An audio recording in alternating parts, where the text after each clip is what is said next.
The thing that matters most to you is the one thing you can't seem to start. And that is not an accident. You felt it. The book you were born to write sits untouched. While you reorganize a drawer you've reorganized twice this year.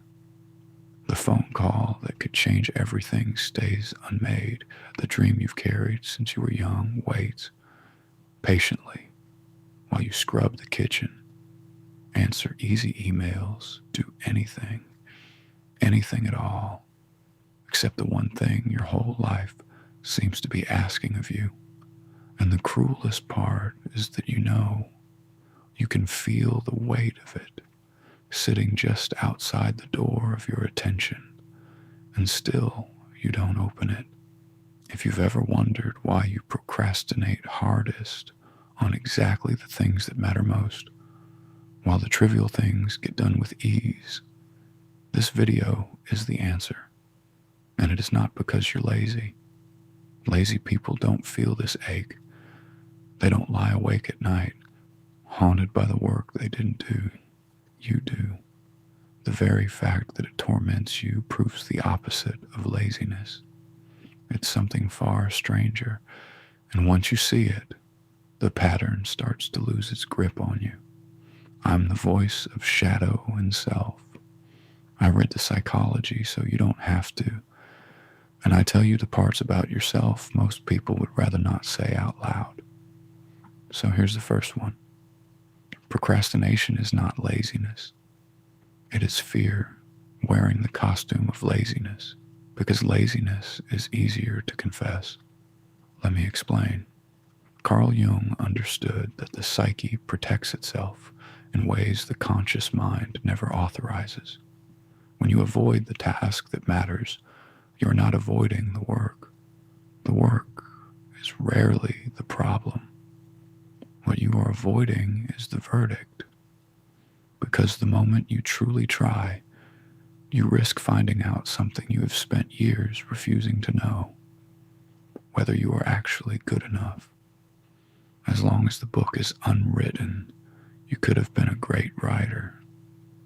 As long as you never fully try, the dream stays perfect, untested, safe. Procrastination keeps the possibility of you alive by keeping the proof of you at bay. So notice what's really happening. The delay is not weakness. It is protection. Somewhere inside you, a younger part learned that being seen and falling short was unsurvivable. Maybe you were the gifted child whose worth was measured in performance. Maybe love arrived only when you achieved and vanished when you stumbled. So that part of you made a quiet, brilliant bargain. If we never finish, we can never be judged. If we never fully show up, we can never be found wanting. Procrastination, then, is not the opposite of caring. It is the evidence of how much you care. We only avoid this completely, the things we are terrified to get wrong. The things that don't matter, we finish without a second thought. It's the dream, the calling, the work with your name on it that we guard with this strange and stubborn delay. This is where Jung's idea of the shadow enters.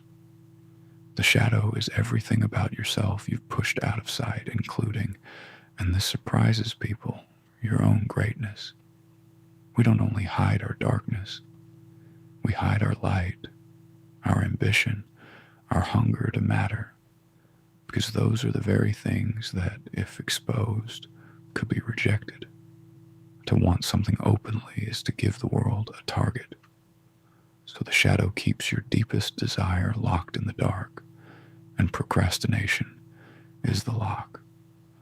Every time you reach for the meaningful thing and feel that strange, heavy resistance, that is the shadow protecting you from the unbearable exposure of trying and being seen.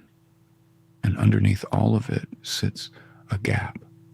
Jung spoke of the distance between the idealized self, the polished image of who you think you should be, and the real self the actual, limited human you who has to sit down and do the messy first draft. The task that matters most is the bridge between them. And that bridge is terrifying to cross, because crossing it means trading the flawless fantasy of who you could be for the imperfect reality of who you are. Perfectionism is not high standards. Perfectionism is fear of judgment dressed up as virtue. It whispers that it isn't ready yet, that you need more time, more research, more certainty, when what it's really doing is keeping you safely on the near side of the bridge, where you can never fail because you never truly began. So let me say the thing most people never say out loud. The reason you can do 100 small tasks, but not the one that matters, is that the small tasks can't hurt you. Folding laundry cannot tell you that you're not enough. Answering an email cannot break your heart, but the meaningful work can. It carries the power to wound you at the exact place you are least offended, and so you flee toward the harmless and call yourself undisciplined, when really you are just afraid. Now here's the turn, the part that actually sets you free. Jung's path out was never force. You will not shame yourself into your purpose, because the part that procrastinates is not your enemy. It is a frightened, loyal part of you that has been trying to keep you safe. And you do not heal a frightened thing by attacking it. You heal it by turning toward it. Jung called this individuation the slow work of integrating the parts of yourself you've disowned until the war inside you ends and you become whole. In practice, integration is gentler than you'd expect. It begins the moment you stop asking, "Why am I so lazy?" and start asking, "What am I afraid this task will reveal?" It deepens when you let yourself begin badly on purpose, when you write the ugly sentence, make the imperfect call, ship the flawed first attempt, and prove to that terrified inner part that being seen falling short did not, in fact, end you. Every time you do the meaningful thing imperfectly, you teach your shadow that your worth was never on trial, that you are allowed to be a beginner, that you can be both flawed and enough at the same time.